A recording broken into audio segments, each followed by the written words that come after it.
지난 1989년 왕위에 오른 아키히토 일왕이 30여 년간의 재위를 마치는 퇴위식을 마치고 사실상 물러났습니다.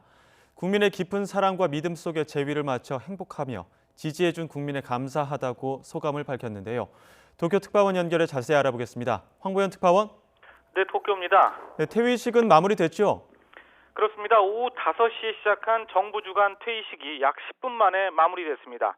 아베 총리는 이 자리에서 국민 대표로서 재임 기간 일왕이 큰 어려움이 닥쳤을 때마다 국민에게 용기와 희망을 주었다며 감사의 말을 전했습니다. 이에 아키히토 일왕은 30년간 일왕으로서의 임무를 국민의 깊은 신뢰와 경애 속에 수행할 수 있어 행복했다고 말했습니다. 그러면서 국가 상징으로서 지지해준 국민에게 마음으로부터 감사드린다고 전했습니다.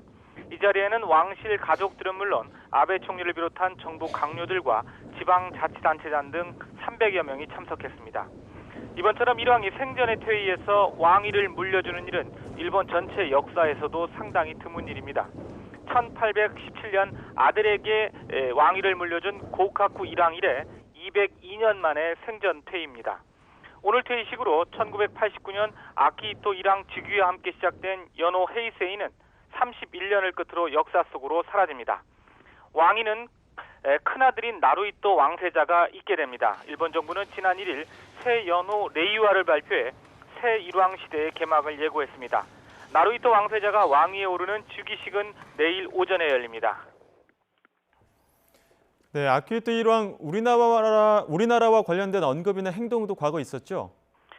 그렇습니다. 가장 대표적인 게 한일 월드컵 공동 개최를 앞둔 2001년 12월 기자회견 때였습니다. 당시 아키히토 일왕은 조상의 생모가 백제 무령왕의 자손이라고 일본 역사책에 쓰여 있는 데 대해서 한국과의 인연을 느끼고 있다고 말했습니다.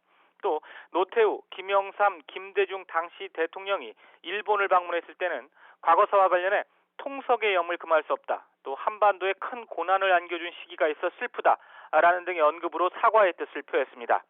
일본어로 고구려는 고마라고 하는데 2017년에는 이런 고마 신사를 참배하기도 했습니다. 사이판 방문 때에는 예정이 없던 한국인 위령탑에 헌화하기도 했고 도쿄 지하철역에서 선로에 쓰러진 일본인을 구하다 숨진 이수연 씨 추모 시사회에도 참석했습니다. 꾸준히 우리나라와의 관계 개선에 노력하는 모습이 엿보이는 대목입니다. 아키히토 일왕은 그러나 일본이 일으킨 전쟁 피해국들을 두루 찾았지만 아직 우리나라를 방문하진 않았습니다. 그간 정부와 민간에서 아키히토 일왕의 방안을 추진해왔지만 이런저런 이유로 성사되진 못했습니다. 일각에서는 아키히토 일왕이 퇴위한 이후 여러 가지 면에서 부담이 적어지는 만큼 우리나라를 방문해 경색된 한일 관계에 전기를 마련해 주길 기대하는 분위기도 감지되고 있습니다. 지금까지 도쿄에서 YTN 황보현입니다.